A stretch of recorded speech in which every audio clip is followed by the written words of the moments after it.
নরসিংদীর রায়পুরা উপজেলার নীলক্ষা ইউনিয়নে হজরত আতস আলী ফকির রহমাতুল্লাহ এর স্মরণে ৭৮তম বার্ষিক পবিত্র ওরস মোবারক পালন করা হয়েছে। শুক্রবার ১৩ ডিসেম্বর রাত ৮টায় রায়পুরা উপজেলার নীলক্ষা ইউনিয়নের আবুল হাশেম উচ্চ বিদ্যালয় মাঠে লালন গীতি অনুষ্ঠানের আয়োজন করা হয়। বিস্তারিত দেখুন নাইম ভুঁইয়ার তথ্যচিত্রে।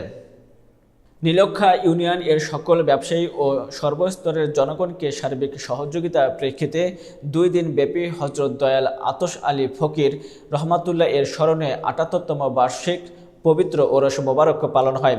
দ্বিতীয় পর্বে প্রধান অতিথি হিসেবে উপস্থিত ছিলেন রায়পুরা থানার এসআই মোহাম্মদ জব্বার, নীলক্ষা ইউনিয়ন বিএনপির সভাপতি আলী আজগর মোল্লা, রাজীব আহমেদ সদস্য, নরসিংদী জেলা পরিষদ আহসান শিকদার চেয়ারম্যান, চরমধুয়া ইউনিয়ন পরিষদ।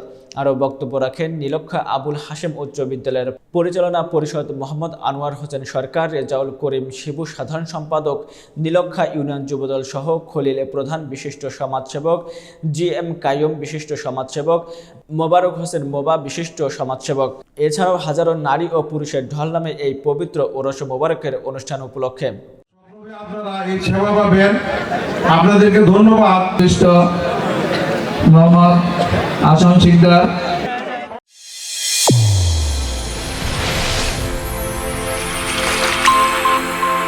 চ্যানেল A1 হৃদয় রেসপন্স।